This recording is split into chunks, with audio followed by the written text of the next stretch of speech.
I've never had to put a wall up to keep our people in.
Ladies and gentlemen, welcome to the Leo Zagami Show with Leo and Christy. Christy, how are you doing? Very well. Okay. We're very patriotic today. Yes, I feel like the Statue of Liberty. We are approaching the July 4th. July 4th, a very important day, guys. We're going to be celebrating. It's going to be my second 4th of July as an American citizen. And definitely we're going to find a way to make it special. In the meantime, I want to thank those people who have made this broadcast possible, our sponsors, starting from Speedy Champ, Ercole Santo. Who is Speedy Champ? Speedy Champ is a gentleman who produces a variety of tracks, and you can find these tracks on a channel called Speedy Champ 02, or you can find him also on Rumble as Ercole Santo. I'm going to show you the channel because he has uploaded all his music, and it's very particular, guys, very particular. He doesn't have many followers at the moment, so I wish for all of you to subscribe to his channel. Here it is. Speedy Champ. Yes, he actually mimicked also the Masonic compass and square. These are all his tracks, and I can tell you guys, there is a lot of very interesting tracks. Some of them are more serious than others. He always has a bit of satire, even when he uses the Masonic symbol. So that's a Speedy Champ for you. You can find him on YouTube as Speedy Champ 02 and on Rumble as Ercole Santo. And then who else we have, Christy? Daniel Estes and Malgris Arminta. Okay. Thank you to all the sponsors, and we like to thank them with a applause. Yes, Christy. Okay, let's give them a proper applause.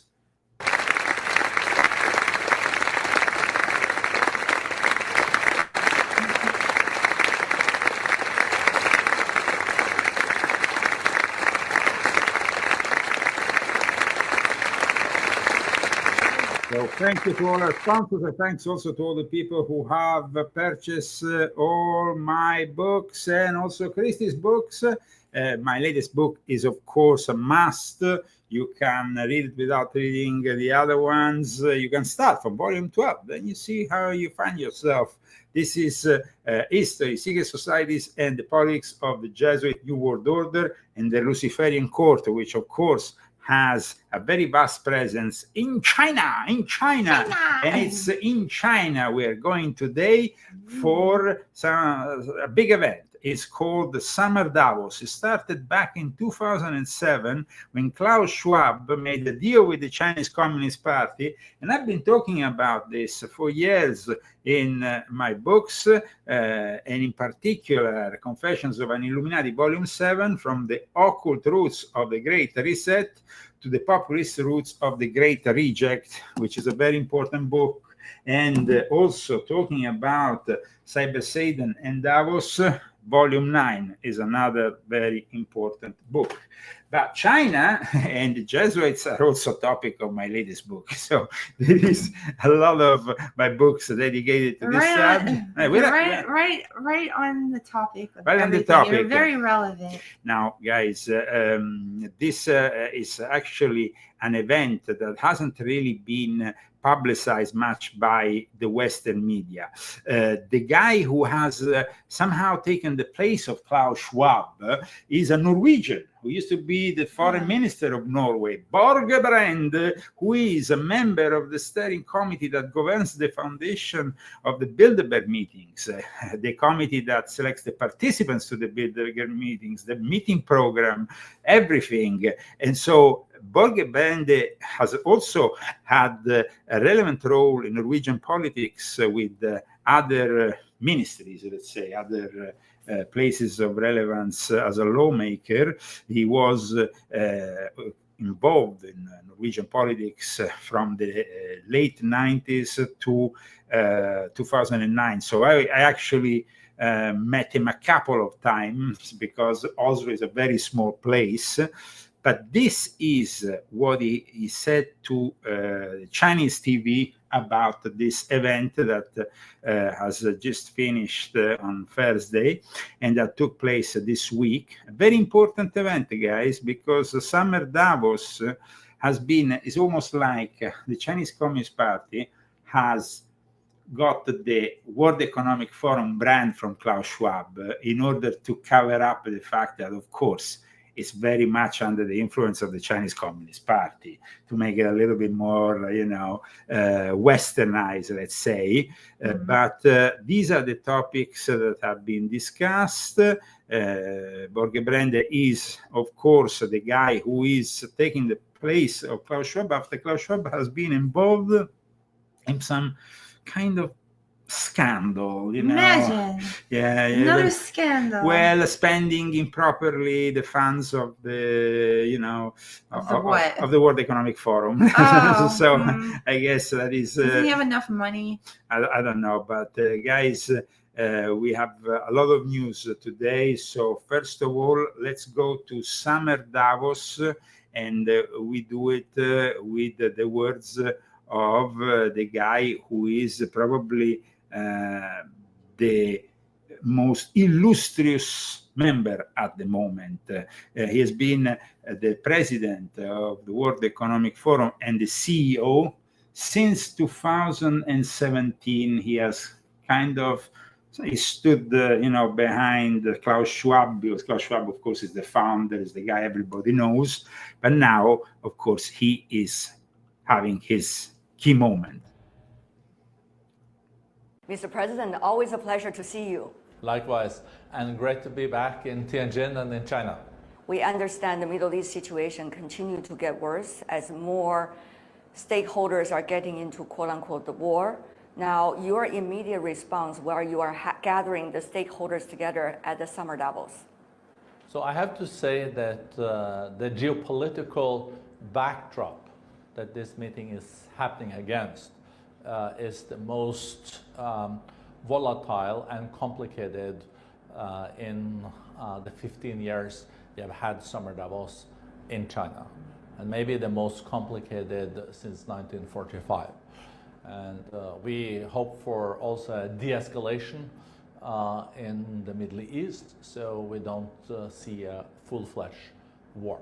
We understand the UN Security Council on Sunday just had a meeting. Meanwhile, China, Russia, Pakistan, and several others have proposed to have immediate ceasefire. What is the take coming from our forum? So, as I said, we do hope that we will not have an escalation of the situation in the Middle East, because that will lead to higher oil prices. It will also potentially, of course, lead to more lives lost, but can also have very negative impact on global growth. And the global growth is not doing that well. We do expect 2.8% global growth this year. That is less than just a few months ago, and that is because of conflicts, but also we are also worried about the trade development moving forward. But here, the growth numbers in China are still robust. They're around 5%. Right. So China and India are still doing pretty well. That's one thing, but the other thing is, what about the rules that already existed? For example, the rules regarding denuclearization and the political negotiations and discussion related to that. And also, what about the rules when it comes to what is peace and how to make sure the sovereignty is respected toward one another? All of these earlier well-respected, widely accepted rules now seem to have quote-unquote exceptions. So people are saying, are you in a Shangri-La when you are going to Tianjin and just talk about technology while the rest of the world is seeing a very different reality? So one can look at it like glass half empty or half full. What is surprising though so far, even with all the tensions, the war in Ukraine, also Israel and Iran de facto being at war with each other. With the US participating already. And you have seen a situation in Somalia, you've seen situations also other places where it is very close to a conflict. You saw also escalation between Pakistan and India that was also very worrisome, but it calmed down a few weeks ago.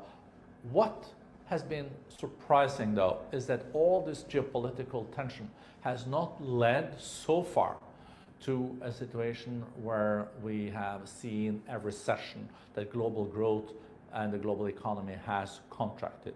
We are seeing a slowing growth.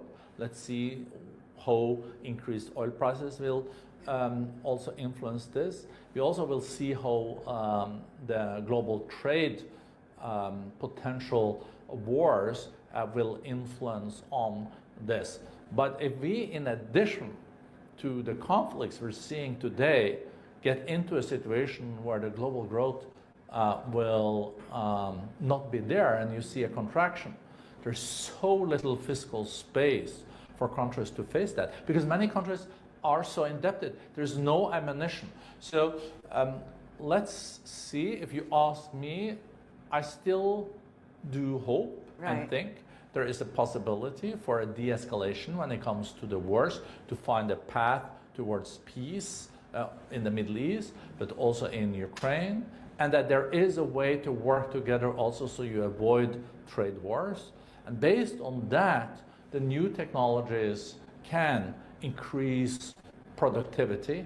And productivity, what is that? That is producing more for less, and that is prosperity. That's the only way to increase people's welfare, to have more resources, to invest in education, in health, and people's livelihoods. So I don't think we should lose the optimism in such a situation either. But one also has to be realistic and not naive. That's also true. So it is, as I said at the beginning, quite a balance. Most complicated geopolitical and geoeconomic situation, at least since 1989, that we are faced with in this meeting. But we're not giving up. We're not giving up. Political dialogue these days, many wonder whether they still work or not, because your forum has been promoting improving the state of the world, and certainly dialogues more than... Your forum has been improving the state of the world. This is the mighty Communist Party, because of course every media, especially the state media, is controlled by the Chinese Communist Party, and they seem to be very respectful of the World Economic Forum and of its President Borgebrand, who has now taken really the place of Klaus Schwab. Klaus Schwab resigned on the day the Pope died, if you remember. It was pretty much that was weird. an insane synchronicity. Welcome to the Leo Zagami show, all of you. This is, of course, the week in which we discuss Summer Davos. It's an event not many media have dedicated the spaces to Summer Davos, but strangely enough, the African media have dedicated a space to Summer Davos. It's like in the uncertainty of the moment, you have also the African media that seem to have. But let's go for a second before we go back to Davos, to what happened today in Hungary, in Budapest, where in defiance of Viktor Orban's order, 30,000 gays, members of the LGBTQ plus community, have got together, and who we have amongst them? Greta Thunberg. Now, I mean, she is going to Gaza, she goes to Budapest, but she used to be in charge of climate change. Now she's all over the place. Greta, what are you doing, Greta? Joining thousands of people in Budapest and Hungary who are defying Viktor Orban's desperate attempt to ban the Pride March.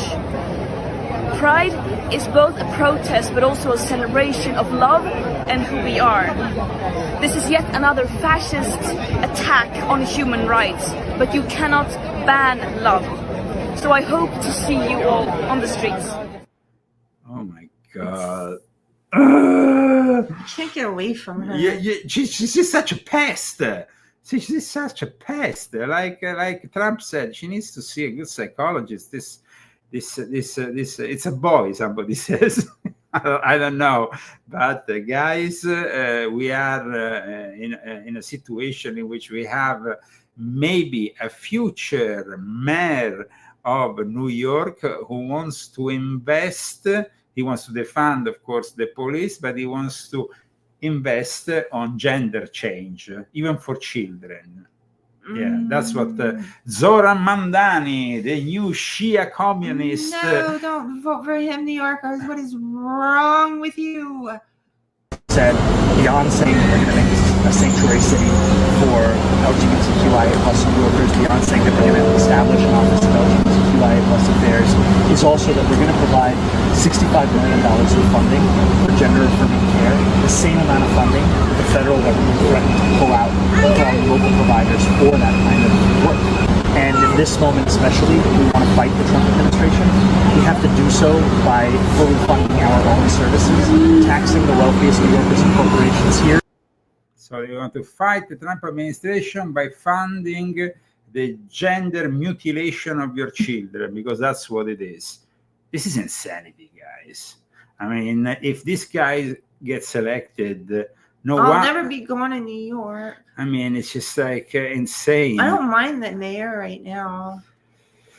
Well, let's, you want to see what happened in Milan today? No, I'm not going to show you what happened in Milan today, but I'm going to actually show you what this mayor was doing a few years ago as a rapper.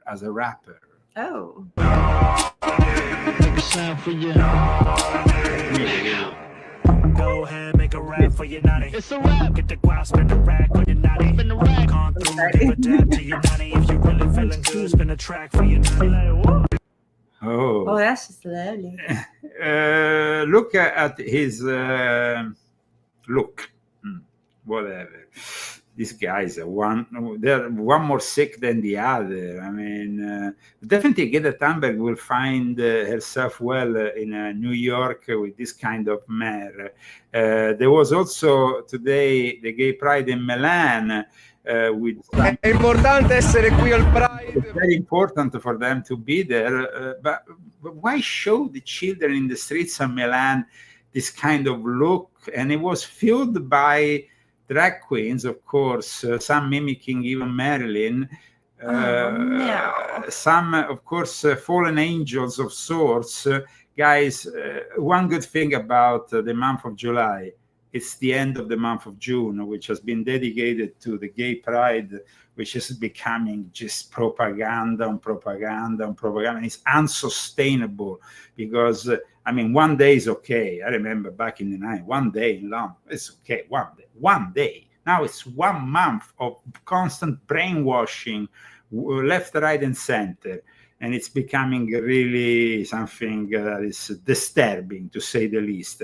Going back to summer Davos, this is what happened at the closing of summer Davos with focus on artificial intelligence, Chinese economy, and global innovation. 2025 Summer Davos, officially known as the 16th annual meeting of the New Champions, wrapped up Thursday in Tianjin, China, with global leaders highlighting China's economic influence, the rise of artificial intelligence, and the importance of inclusive innovation in shaping the future. Artificial intelligence also featured prominently, particularly in discussions on governance, ethics, and trust. And it helps very much that as you continue to test and fly them, when they see the measures and levels that are being put in place, Participants echoed the call for a people-first, regulation-driven approach to AI development, aligning with broader themes of responsible innovation. Responsible innovation. If you want to know more about Cyber Satan and Davos, of course, look no further than Volume 7, but also Volume 9 of my Confessions. These are very important books, which I strongly recommend you purchase. They also help us carrying on this show. We try to do it 2 times a week, but guys, we are in front of an uncertainty. What's going to bring us the month of July, we don't know. For the month of July, what kind of sponsorship we're going to obtain. But in any case, you're going to probably see us next Saturday. If not, we might be back on 4th of July, and then we can be patriotic again. Okay. You can't be too patriotic, can you? Absolutely not. Absolutely, you can never be too patriotic. That's right. At least we are, in the right mind, the right state of mind. Some people just go around burning American flags and chanting anti-American slogans, which is totally absurd. And also, guys, this week on leozagami.com, a new article that exposes the university where that demented governor of ours, we're talking about Governor Newsom, he went there. Yes, he went there. This is the actual article, is entitled Sexual Perversions Taught at California Jesuit University Attended by Newsom as Campuses Become Islamo-Leftist Brainwashing Centers. So you have to be very careful before you send your child to a college, to a university today, because they might turn out to be completely libtarded after they go there. So be very careful. Located in the global capital of innovation, sunny Silicon Valley is the ideal place to forge a brighter future.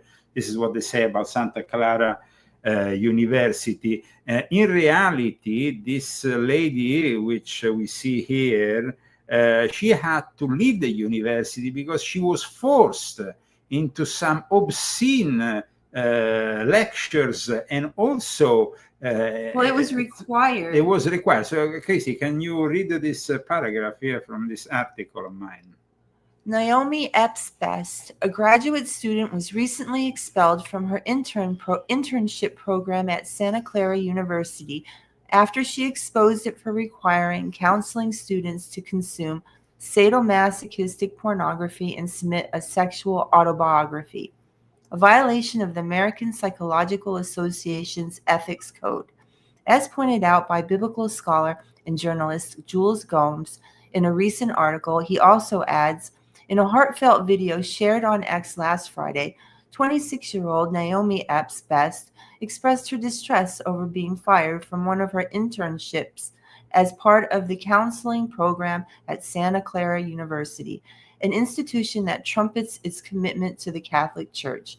She is training to be a licensed marriage and family therapist. Now, this is a Jesuit university, guys, and I've explained in my latest book what these Jesuit educational institutions do.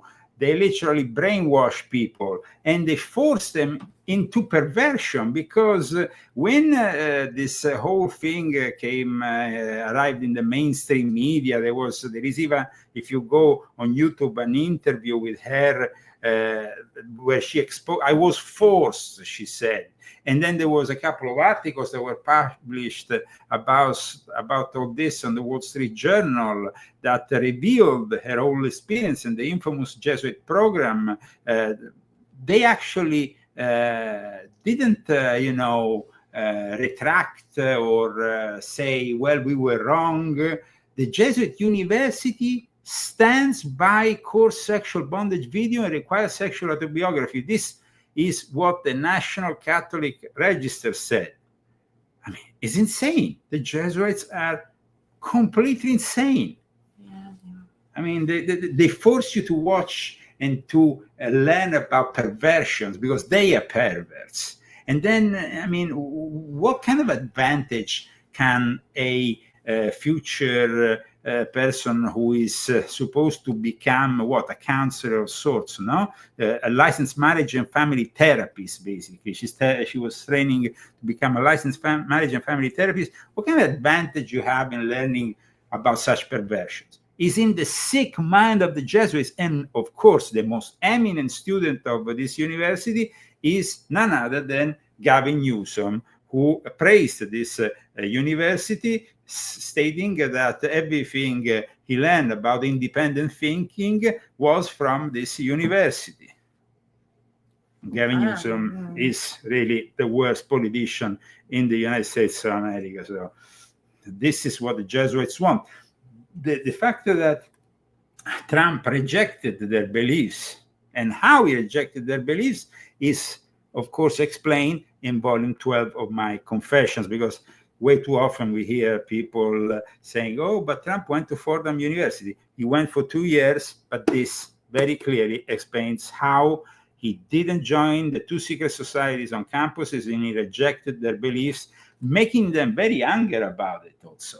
So that's how it is. And the Freemasons, of course, and every other secret society, the Rosicrucians and everybody else, looks up to the Jesuits as for constant inspiration. I don't know how that's possible, but that's possible, unfortunately.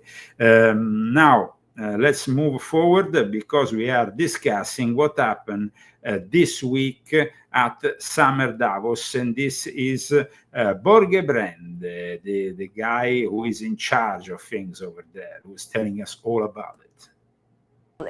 But many wonder in the rules of the jungle world whether political dialogue still works. It's much better to talk to each other and try to find solutions. In that respect, the meeting in London a few weeks ago between the Chinese leadership and the US leadership on trade, I felt was 2 steps forward and 1 back. Hopefully we can avoid a trade conflict between China and the US, because it really matters that these 2 nations do have a constructive dialogue. China is close to 20% of the global GDP, and the US 25%. That adds up to 45% of everything that is developed economically in the world happens in these 2 countries. So we rely also on the future collaboration.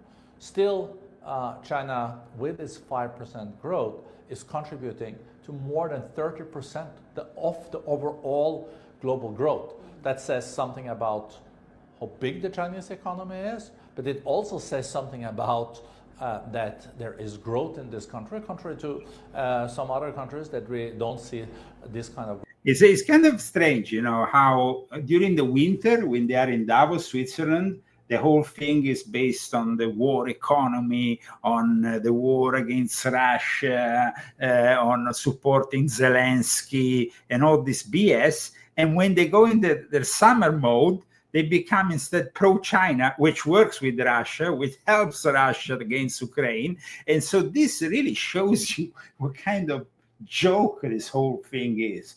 It's like, you know, there is a complete playing one part against the other and acting as gods above all, with Klaus Schwab, of course, eat the bugs. Almost like a Fear Factor and Joe Rogan in the 1990s.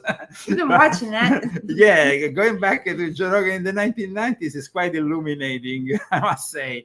In any case, Trump said that the US has signed a trade deal with China. China's Ministry of Commerce says the two sides further confirm the detail of the framework. Now, we hope that's the case, because just the other day, me and Christy wanted to buy a little thing from Amazon.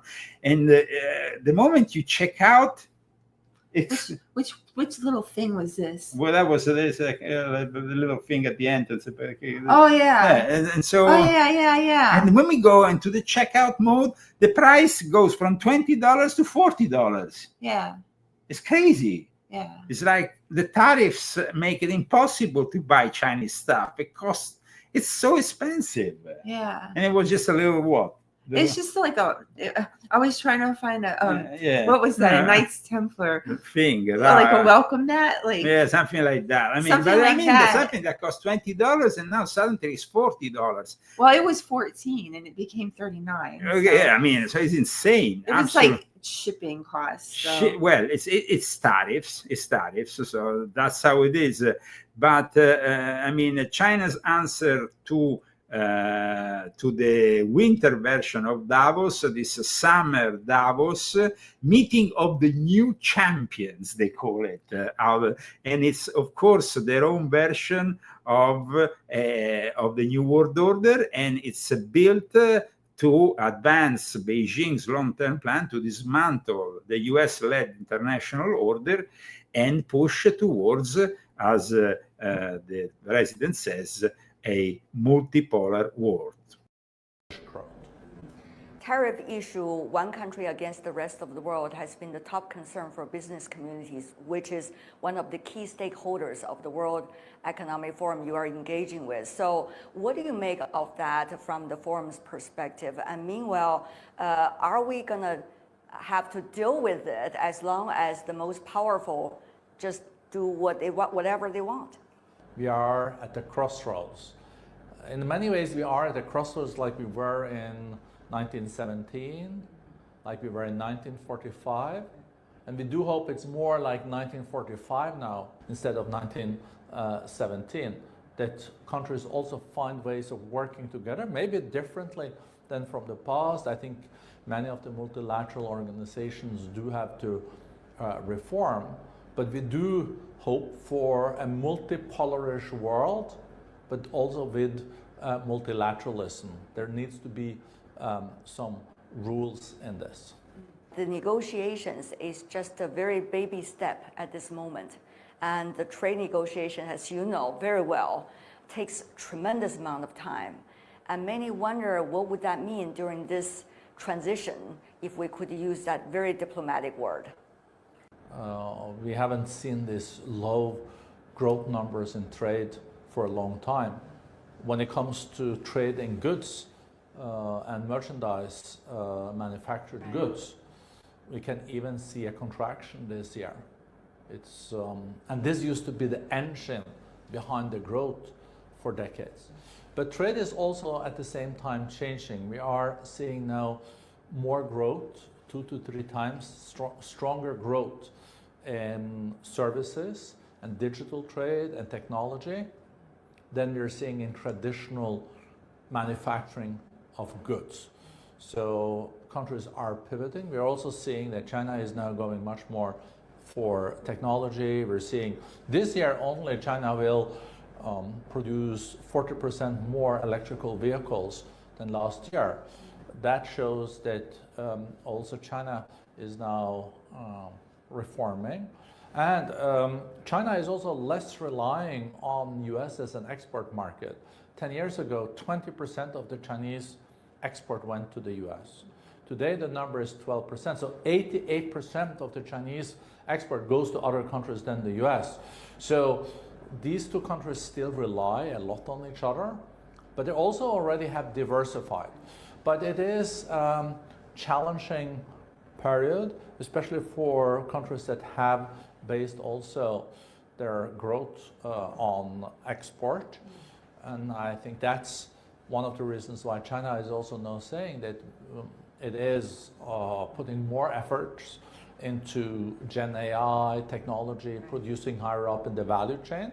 And secondly, also trying to increase domestic consumption, because China has the big advantage of having 1.4 billion people. So you have a big home market in China if the consumers are ready to consume more. That is a different question though, because with all the uncertainties, people are also more reluctant because they see war in Ukraine, they see the situation in Iran.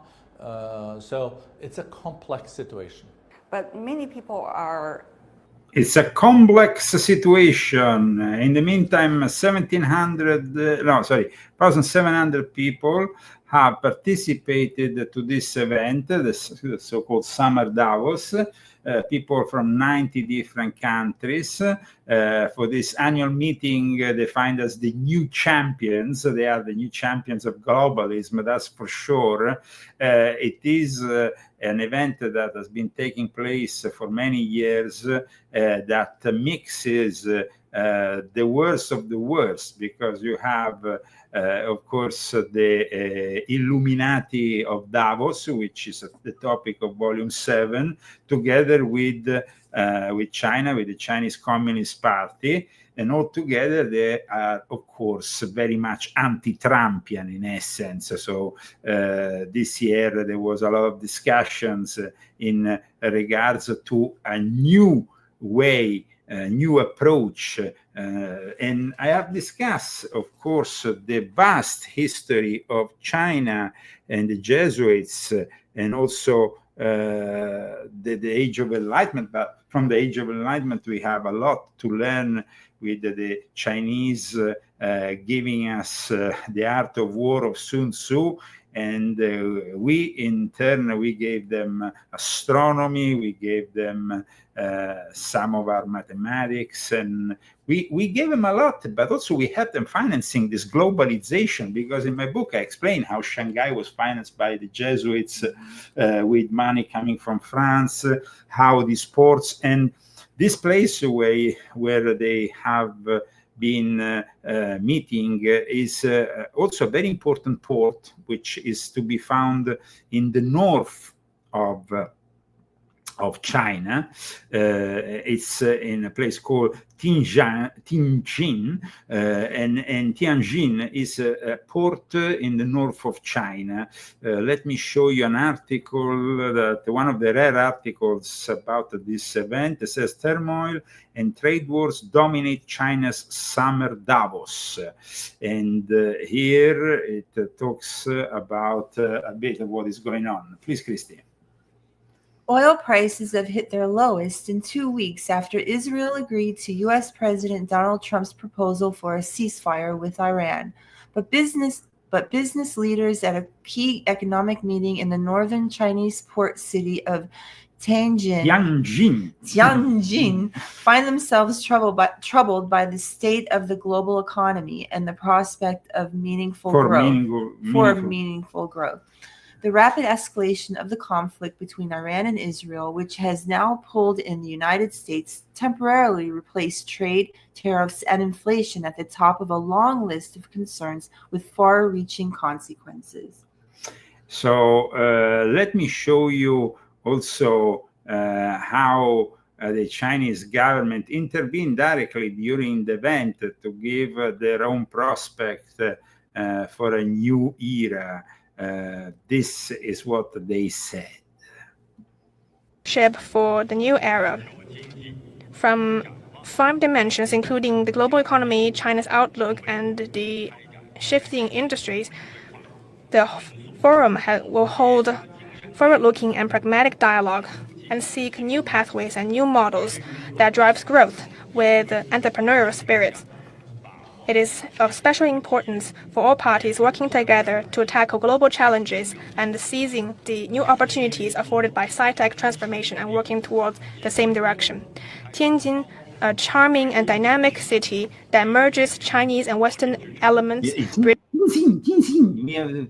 How you pronounce it?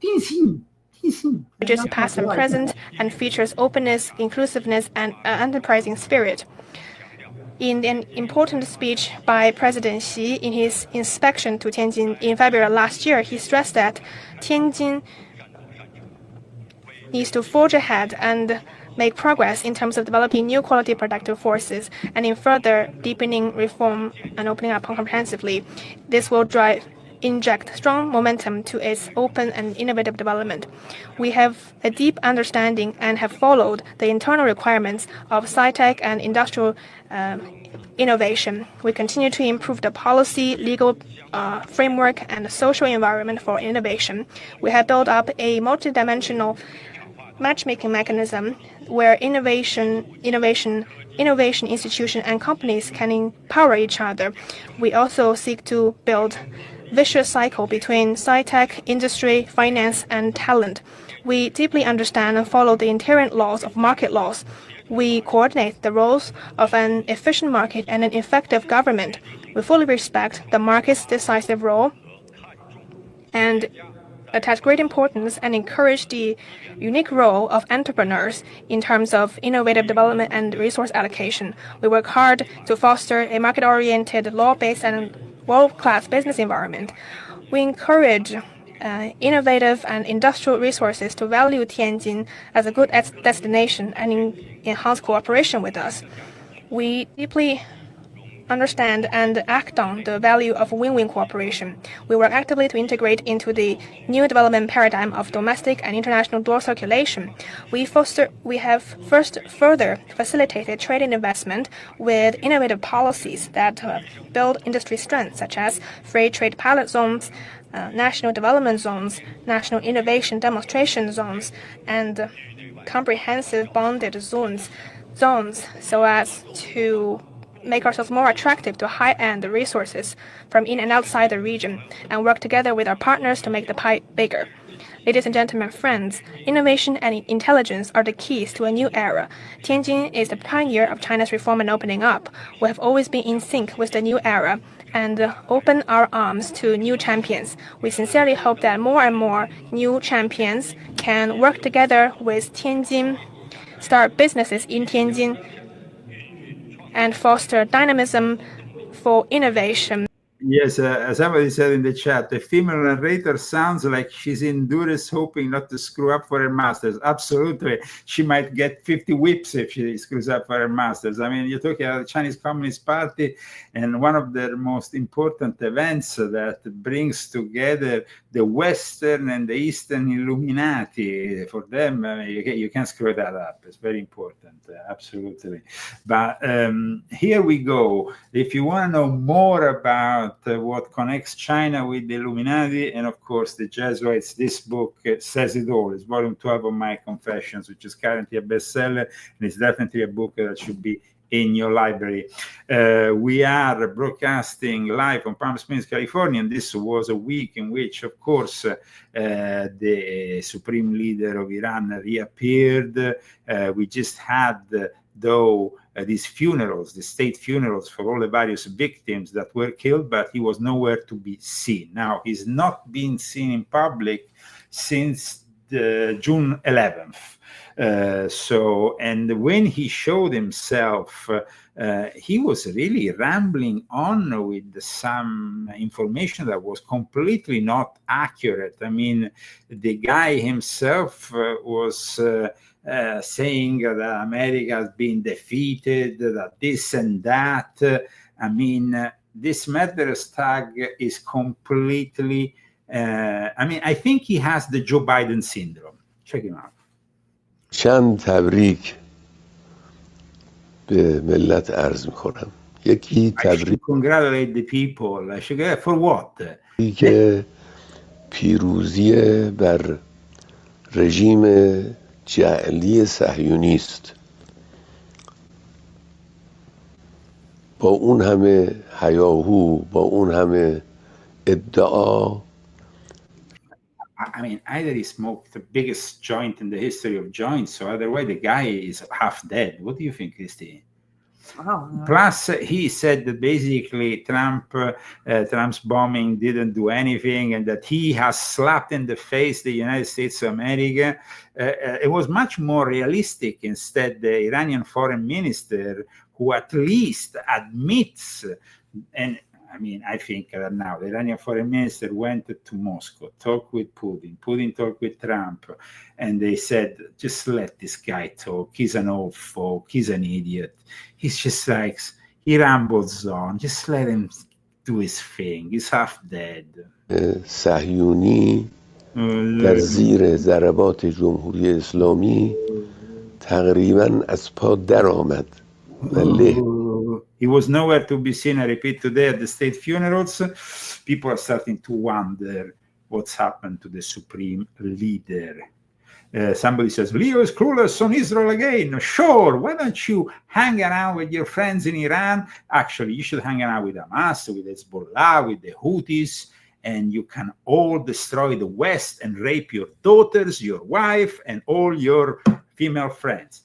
I mean, guys, to see that Nick Fuentes is saying the same things as Alexander Ocasio-Cortez means that the people who are actually giving their platform to people like Fuentes are idiots. Let's make it very clear.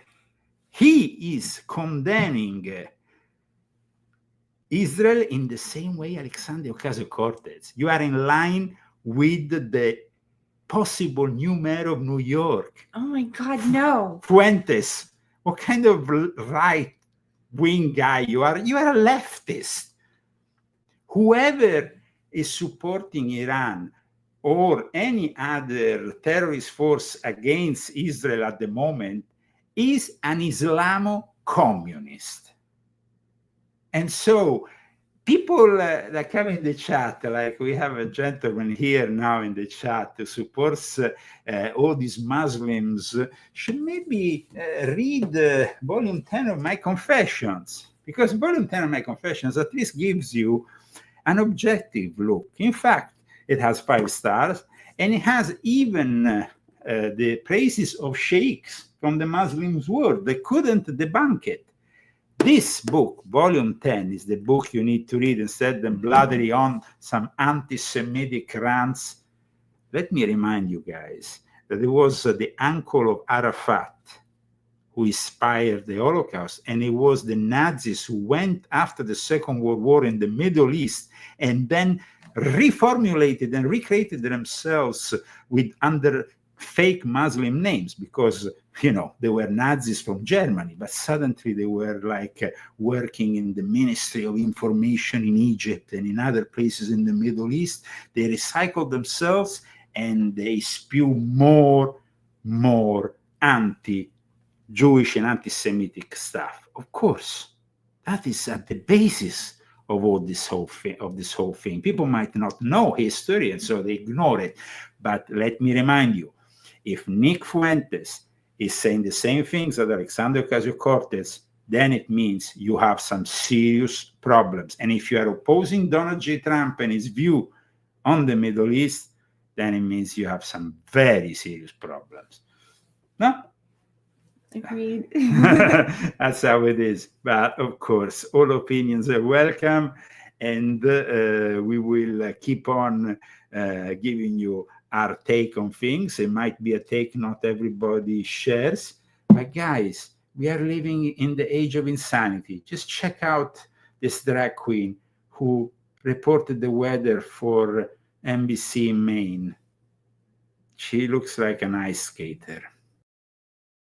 Everybody, I am Chartreuse Money, and today, as current temperatures right here, Saturday, it's 2:40 p.m., honey. It is 80 degrees here in Portland right now, honey, and we are feeling the effects. The sun is out. All it took was a pride parade to bring the sunshine out today, but honey, it is hot all over the state. We got 78 degrees in Lewiston. I know the people of Lewiston, Auburn are probably celebrating and jumping in the river. Please don't do that. Be safe, because it is hot, hot, hot, and we need to find relief. Sanford's 81. Portsmouth down in New Hampshire is a lovely 83. Honey, the water is 56 degrees. Okay, now I know what you're thinking. That sounds so tropical, but you still got to be careful. Okay, hypothermia is real, so take it easy. 78 degrees. So this is the kind of world that they want. Instead of having beauties reading us and bringing us the current temperatures, we have these monsters. This I don't know what she is.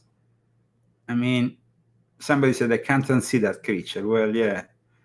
It's sad, but that's how it is. In the month of June, we have to tolerate even that. That's why we love the month of July, because we have Juneteenth out of the way, we have all the Pride Month out of the way, we have all the BS out of the way, and we finally go into the most concrete and serious month of the year, July 4th. Let's all celebrate America and not celebrate these twisted and mentally ill people who, by the way, the crazy thing, the paradox is that they go around their pride marches with Palestinian flags, shouting basically free Palestine. And I repeat it once again, I know, I repeat it once again, they're gonna last 5 minutes, 3 minutes in Gaza, and at the 5th minute, they will be thrown off the cliff, off a roof, the highest roof, if there's still one in Gaza. Horrible. You need to get your priorities right. By the way, talking about, you remember Emmanuel Macron, the guy who was slapped by his wife? He went out of his car and he seemed to have had some problems with his hairstyle. What? Is this after the slap? Yes. Now, this is just 2 days ago. Do you think he has some problem with his hairstyle? It's just a noise. Well, he's getting some karma back from all. He's had some serious problems, this guy. Like Trump said, he never gets it right. Yeah. By the way, going back into the drag queen modality, this drag queen has actually threatened ICE agent. He, not she, because he's a man who dresses up as a woman, has threatened ICE agent in a very serious way. Kill ICE agents. You know that? You can just kill them. You don't have to hold your phone in their face and ask people when their birthday is and ask people what their name is and then try to find wherever they end up in Los Angeles. Now just take her, deport her, and bring her to Ecuador, in that prison, him, whatever he is. I mean, these kind of people, tolerance has to come to an end at one point with these kind of people. I'm kind of like really not tolerant anymore. I know I'm broadcasting from one of their centers. In fact, I'm deep behind enemy lines here, but I'm not scared of these people. Trust me, guys. We shouldn't be scared of them. They are mentally sick. That's what they are. And there's no other, alternative. They are mentally sick. So that's how it is. We are, of course, at the end of our show, but we are still, of course, bringing you some information. And amongst this information, of course, what's happening with the Summer Davos. Summer Davos, this incredible event that took place this week in northern China, with the elite. Chinese Premier Li Qiang took some veiled swipes at America yesterday here at the World Economic Forum, in a speech that also expressed high confidence in his nation's future consumption-led growth. I spoke to Columbia University Professor Adam Tooze about the evolution of this superpower rivalry. Well, my sense compared to last year, Darlene, is that the Chinese government feels they've won the Trump transition. Last year, there was a lot of anxiety, understandably, about what a Trump administration might mean. Last year, there was a lot of interesting conversation about the kind of policy reactions we'd get, sorts of stimulus we'd get. And I think this year, the general sense one gets from the Chinese economists and experts and from the Prime Minister is, we saw it coming, we put the stimulus in place that was necessary, We've come through this okay, so now we can talk about the long run. We are not in crisis management mode. So they're not in crisis management mode. And of course, you see the World Economic Forum is very much on the side of China, like we always said. So that is pretty clear, guys. Unfortunately, the Chinese are the leaders of this new world order disorder, and the only resistance to this globalization is, of course, Donald J. Trump. In Europe, we have Viktor Orban, who had prohibited the Pride March, but in defiance of Viktor Orban, thousands of people marched anyway. So, and he even received a threat from Ursula von der Leyen, who said, "You need to make these LGBTQ people march." Now, it's okay. Let them march. If it makes them happy, let them march. As long as they don't start showing themselves in a vulgar way in front of children. That should be not only prohibited, but punished by law. It is punished. I mean, you're not supposed to do that. It's indecent exposure. It's indecent exposure in public. They do it all over the place. But it's illegal. They do it all over the place. They don't care. They just do it all over the place. And this is what happened in Budapest. This is like they were not too undressed compared to the one in Rome, which is completely out of it, and the one in Milan even more.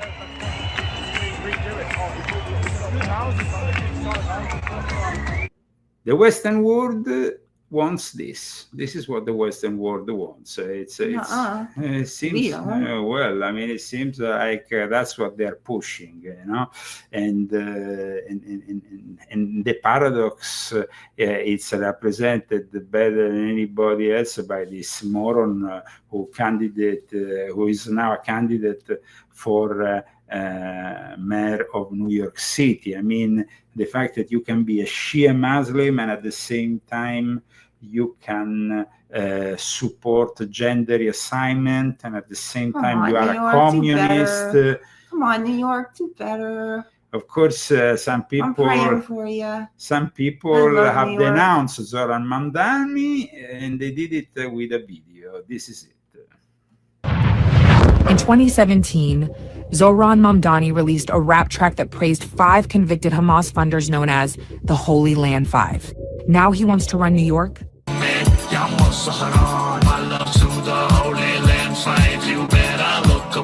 Mamdani says, look him up. So we did.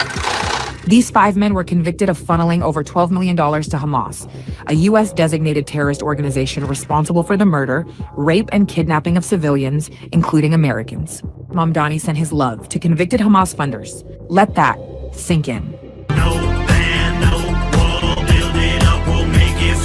Mamdani says, no wall will make it fall. So let it sink in to those who criticize Israel that they are together with Mamdani and Hamas. Well, you're in good company. That's an open door for criminals and chaos. Zoran Mamdani stands with convicted terrorist funders and wants open borders. This is New York City, not a sanctuary for terrorists. Zoran Mamdani, unfit, un-American, unthinkable. And we support that message. It's endorsed by Leo Zagami.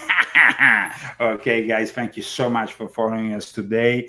Thank to all those people who have understood my message, especially in volume 10. This is a very important book, guys. If you really want to understand the Middle East, Islamic Freemasonry, and the secret societies behind eternal conflict. At the same time, my latest book is very important to understand the subject of today in regards to Davos and China.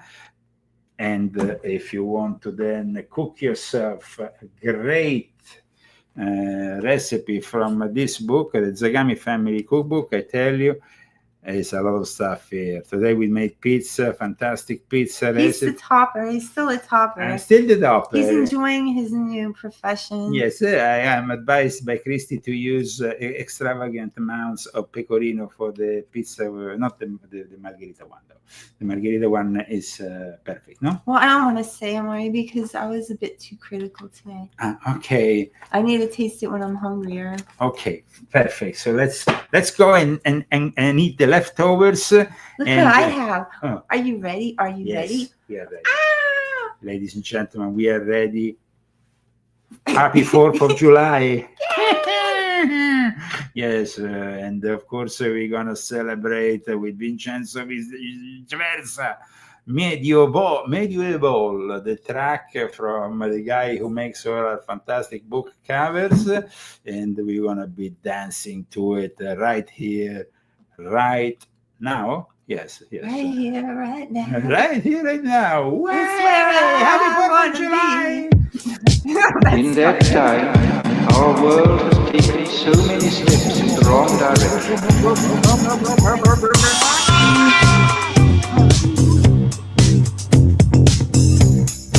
Happy Independence Day! Happy Independence Day! We might see you on the 4th of July. Who knows? Depends on my sponsor. Negative utopia, science, technology, social organization, dehumanization. In the negative utopia, science, technology, social organization.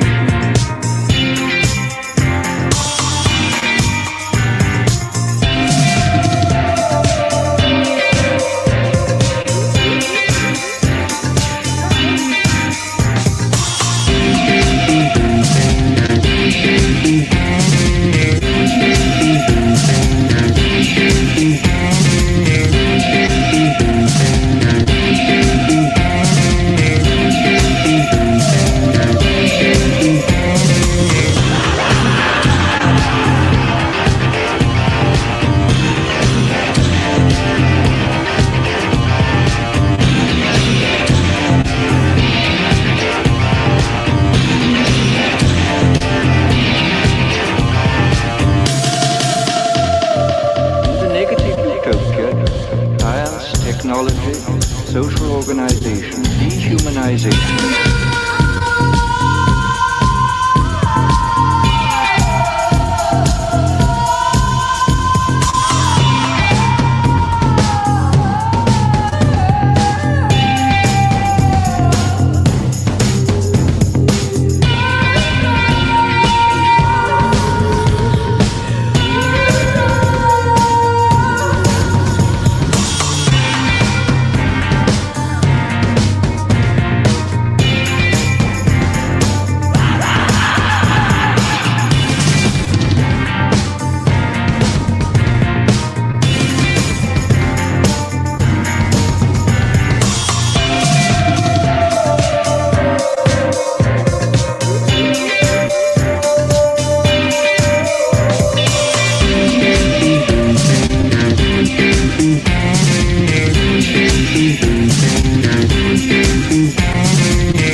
Technology, social organization.